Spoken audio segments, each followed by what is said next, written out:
Dear Patriots, before the news starts, please subscribe to our patriotic channel by clicking the subscribe button. Give us a thumbs up to this video. Don't forget to leave your opinion below in the comments section. Share the news on Facebook and Twitter so you friends see it. Thank you. SNL fat shames Sarah Sanders then removes her pants. Her response is heroic. SNL writers have many reasons to dislike Sarah Huckabee Sanders. Beyond just politics, it's simply less fun to make fun of Sanders compared to her predecessor, Sean Spicer. But that didn't stop them from trying. In their first portrayal of the press secretary, they tried a bit of fat shaming, calling her mother a Southern hamburger. Sanders' father, Mike Huckabee, called the sketch a little bit silly, sexist, misogynist. In their follow-up, SNL decided to blast Sanders' confidence, by giving her no pants. In true SNL form, the sketch favored preachiness over comedy. The reporters in the scene were portrayed as the adults in the room while Sanders pranced around in a skimpy outfit signing Demi Lovato's Confident. Interspersed between her choreography were ridiculous comments made to make Sanders look like a foolish oaf. It was a far cry from the image the Christian mother tends to portray. But at least SNL got one detail right. Their Sanders had a clear disdain for questions posed by the press.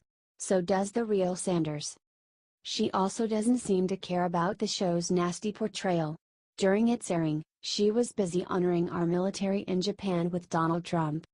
Confident, indeed. Comment she's confident and share if you love our confident press secretary. It's not bad that she believes in Trump. It's amazing.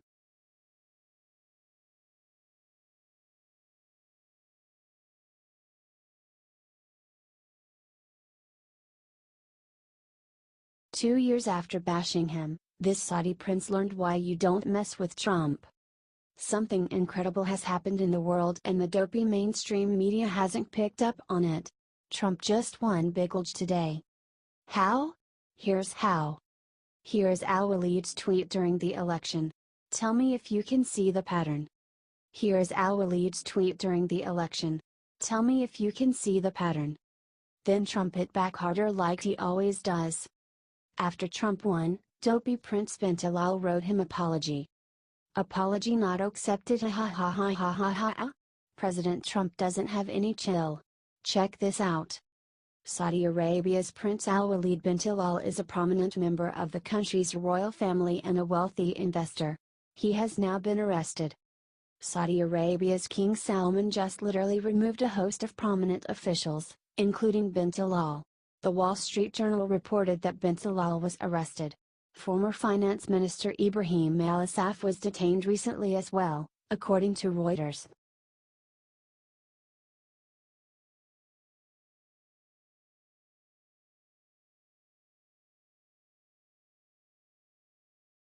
Liberals in Hawaii protest Trump visit, but the Japanese greet Ivanka with something amazing. Ivanka Trump just got the reception she deserves. Earlier this week, the Trump family began a trip to Japan that included a quick stop in Hawaii.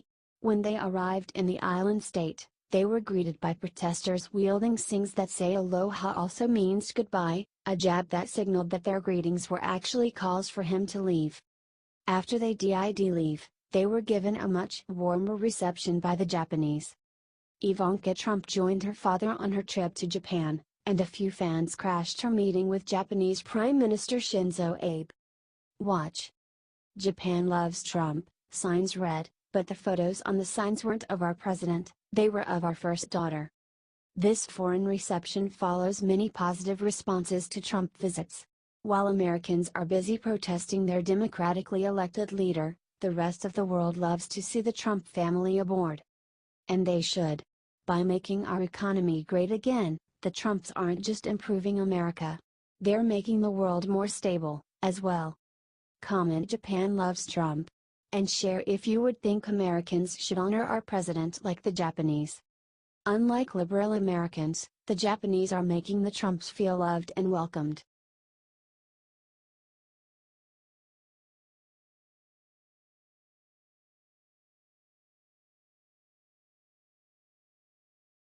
Kimberly Guilfoyle is hiding something in her closet that she says is better than Trump's. Ladies might agree. Subscribe. Kimberly Guilfoyle is a staunch supporter of Donald Trump, so much so that she was once in talks to become his press secretary, but that doesn't mean she thinks everything he does is best. During an interview with US Magazine, the Fox News host claimed that she did one thing much better than the president. The interview detailed the contents of Guilfoyle's closet, which is filled to the brim with dresses, purses and shoes. Lots and lots of shoes. It's a necessary investment, Guilfoyle claims, because she sits on the five-leg seat. Something tells me that's nothing more than an excuse to feed her obsession with footwear. And what an obsession it is! Although Guilfoyle claims she has no idea how many pairs of shoes she owns, she claimed that there have been estimates of about 500. In order to store all her shoes, she had to build a wall of shelves in her closet. That wall, she claims, is better than Trump's. For the shoe-obsessed, it's hard to disagree. Comment wow and share if you love Kimberly Guilfoyle. She's stylish and loves our president.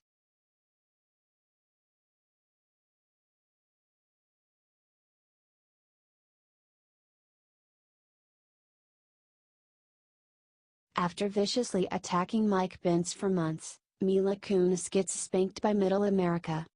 Hollywood liberal Mila Kunis just went too far. She is just another Hollywood phony, following a long line of legendary disgraces to come from that mecca of make-believe. And Mike Pence did not believe his ears when he heard what Mila has been doing in his name. For months.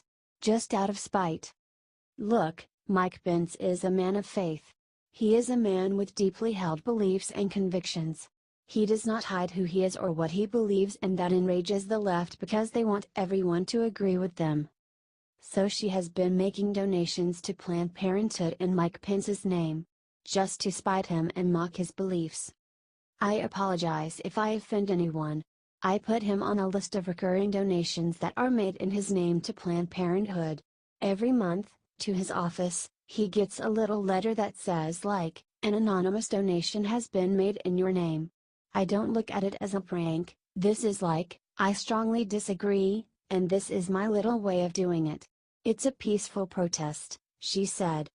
As Breitbart is reporting, Middle America immediately gave her the spanking this little brat deserves. It looks like we may need to boycott to teach her to stop the nonsense. Share if you agree.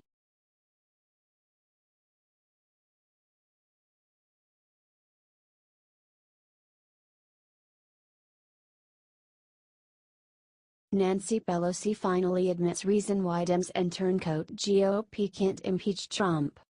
Nancy Pelosi just said something that made sense and even Trump was stunned. She went on CNN and spoke to Jake Tapper this morning and crushed liberals across America.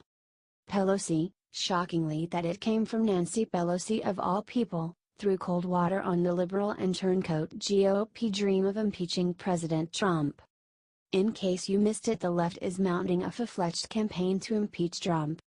They have introduced new measures in the House of Representatives that call for his impeachment, and a billionaire has spent close to $10 million on ads to whip the base into a frenzy.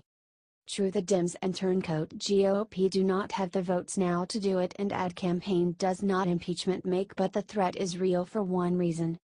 Midterm elections are never kind to the sitting president. The party in power always loses seats. America tends to not trust politicians, so we like it when government is divided. It keeps their greed in check.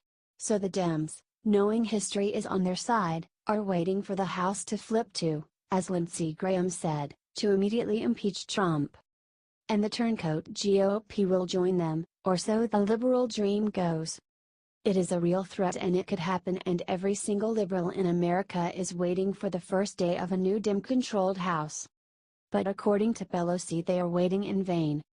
She told Tapper, "I believe that whatever we do, we have a responsibility first and foremost to unify the nation.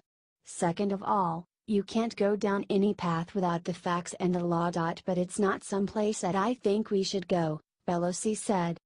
When pressed by Tapper, Pelosi crushed the liberal dream and explained that the Dems controlled the House when Bush started his disastrous Iraq war. It was shady from the get-go, and history proved Trump right by exposing the reason Bush went as a fraud. She explained that if anything would be a high crime and misdemeanor worthy of impeachment, it would have been that. What could be worse than that? Pelosi said. Correct. We have precedent and rule of law in this country. Bush was not impeached. That is a precedent that will hold, and unless the Dems or the establishment GOP can show Trump starting an illegal war that almost destroyed the world and unleashed terrorism on the entire and added trillions to our debt, Trump is in the clear. Share if you agree.